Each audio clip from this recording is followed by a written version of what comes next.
National asset কিনা প্রশ্নটা আসলে অবান্তর। অবশ্যই ন্যাশনাল অ্যাসেট, আপনারা বাংলাদেশের অবিচ্ছেদ্য অংশ।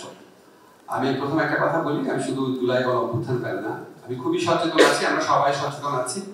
বাংলাদেশের মহান মুক্তিযুদ্ধের পর থেকে যত গণতান্ত্রিক সংগ্রাম হয়েছে এবং ইন পার্টিকুলার যখন জুলাই গণঅভ্যুত্থান হয়েছে, আপনাদের অত্যন্ত গৌরবজনক ভূমিকা ছিল।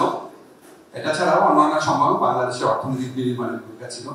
অ্যাসেট না ভাবার তো কোনো কারণ নয়, বরং আমার কাছে মনে হয়েছে আপনাদেরকে আমাদের যতটুকু রেসপেক্ট করা, রেকগনাইজ করা, অ্যাকনলেজ করা উচিত ছিল তার খুবই কম আমরা করতে পেরেছি। এবং আমি আমাদের আপনার মনে আছে লুৎফি ভাই, আমরা যখন প্রথম দায়িত্ব নেওয়া, আমরা প্রথম একটা জিনিস সিম্বলিক্যালি করতে চাইলাম, আমরা প্রবাসী একটা লাউঞ্জ করলাম বিমানবন্দরে।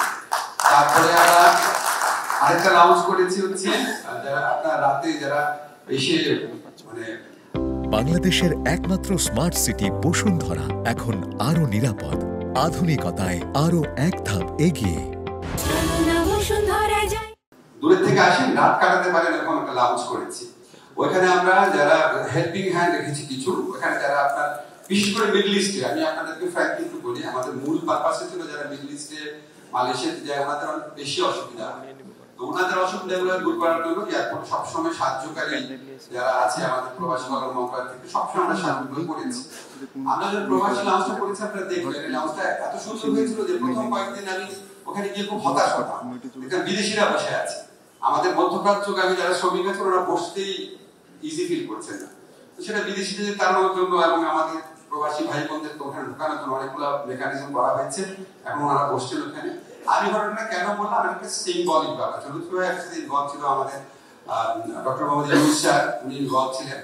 তারপরে আমরা খুব চেষ্টা করেছি, আমরা আবার আপনাদেরকে বলি সরি, যে আমরা মূলত প্রচেষ্টা ছিল মিডল ইস্টে, মালয়েশিয়াতে, সমস্ত দেশে বা থাইল্যান্ডে যে আমাদের যারা প্রবাসী আপনার ওয়েজাররা যান, যারা আপনার রেমিটেন্স পাঠান, ওনাদের স্ট্রাগলটা আপনাদের চেয়ে একটু বেশি কোথায়, ওনাদের দিকে কনসেন্ট্রেট করেছি।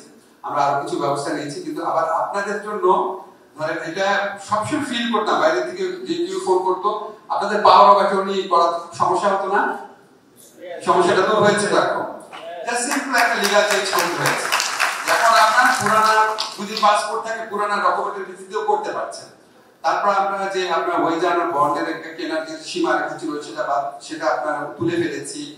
আমরা আপনার মালয়েশিয়াতে যখন আমাদের শ্রমিক ভাইরা যেতেন, ওনারা কখনোই মাল্টিপল এন্ট্রি ভিসা পেত না, এটা আমরা করতে পেরেছি। 6 তারিখে আমি সৌদি আরবে যাব, বাংলাদেশের ইতিহাসে প্রথমবারের মতো সৌদি আরবের সাথে বাংলাদেশের একটা এমপ্লয়মেন্ট এগ্রিমেন্ট হবে।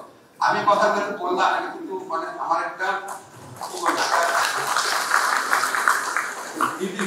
বললাম, আমার সিনসিয়ারলি মনে হয় আমি যে বাইরে যখন পড়াশোনা করতাম, আমার স্কলারশিপ শেষ হয়ে গিয়েছিল, আমি আপনাদের মানে ভালোবাসা স্নেহের কারণে আমি লন্ডনে ছিলাম, আমার পিএইচডি শেষ করতে পেরেছি। এবং আমি যেই সাপোর্ট, শুধু আমি না, আমি দেখতাম ওখানে যারা বাংলাদেশি কমিউনিটি ছিল, প্রত্যেকে আপনারা যেভাবে বরণ করে নেন, যেভাবে সাপোর্ট করেন, যেভাবে দেশের জন্য এগিয়ে আসেন, সবসময় যেভাবে দেশকে নিয়ে ভাবেন, আমার সবসময় মনে হয় বাংলাদেশের মানুষ যেখানেই যায় বাংলাদেশে একজন থাকে। মাঝে মাঝে একটু কষ্ট লাগে যে আপনারা কেন আওয়ামী লীগ, বিএনপি বা বাঞ্ছারামপুর থানা এটা কেন নিয়োগে বা লন্ডনে করবেন, আপনারা কেন মেইন স্ট্রিম পলিটিক্সে ঢুকবেন, এটা মনে হয়। কিন্তু এদের পেছনে ভালোবাসাটা দেশের প্রতি এটা অভিভূত করে আমাকে।